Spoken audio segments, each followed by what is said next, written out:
So we're in now what I refer to as a kind of intermediate stage of recovery from Harvey.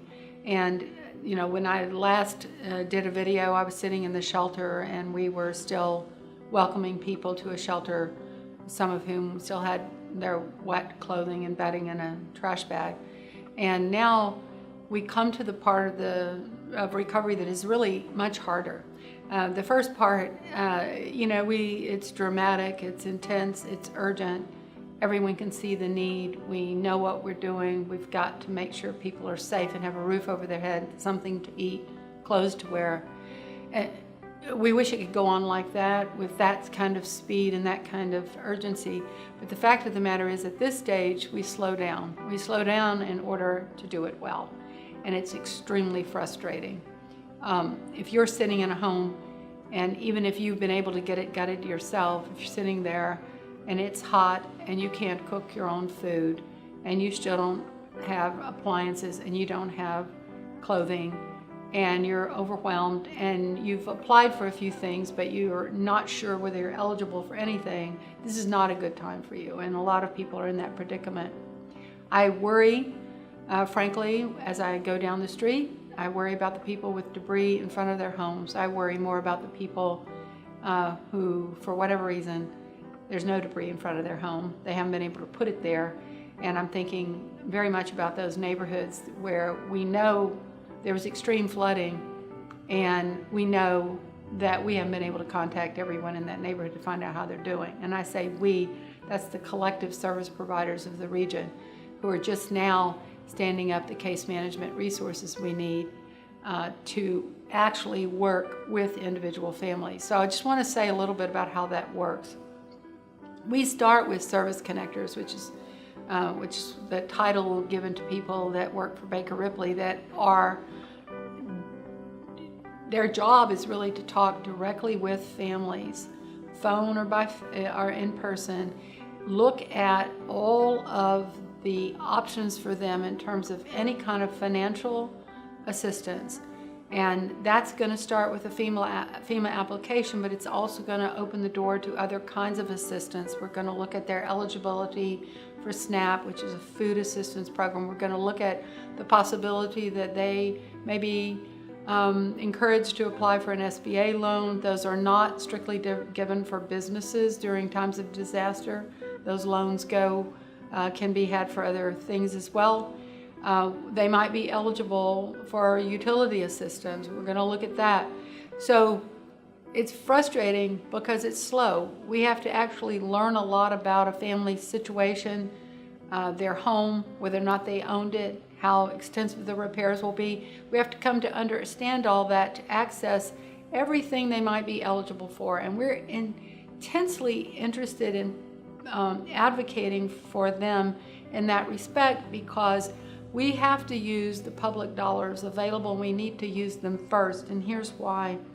Even at a most conservative estimate, let's say there are 100,000 people in this region who are going to need a lot of assistance to get back to anything resembling normal.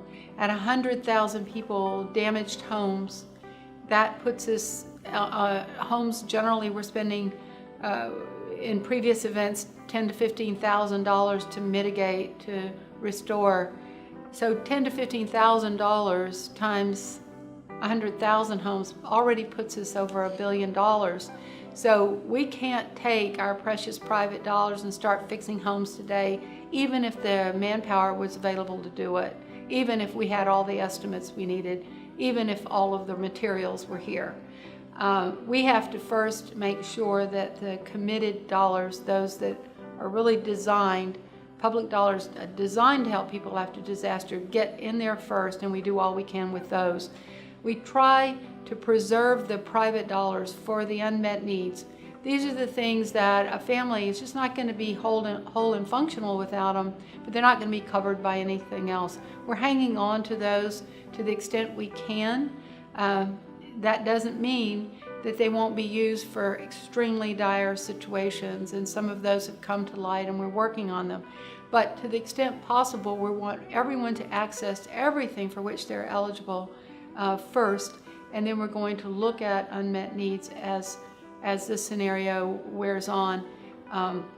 And that might involve, for example, a special appliance for a family where there's a child with a health problem. That might involve a wheelchair ramp, which isn't going to be covered by other sources. So that's the way this service connection works. We call the unit that does that at Baker Ripley Stay Connected, and we call our folks that do it service connectors. Their job, day in and day out, is to help individuals navigate all these applications and make sure that the answers that are needed, that we give the advice so that you can give the right answer to help this thing move forward. Somebody, for example, was asked, was encouraged to apply for an SBA loan, a Small Business Administration loan, and they said no, and that shut down their application. And it's because they didn't realize that you didn't have to be a small business in some cases. So there's a reason we need individuals to do this work, and we've been funded to start that work by United Way and by the Greater Houston Community Foundation. So these funds are right now, are being used right now for these service connectors. But it's no good to talk to somebody about what you need if there's actually nothing on the other end of that. So even more importantly to this intermediate stage in our long-term recovery is the absolute necessity in this region for a long-term recovery committee.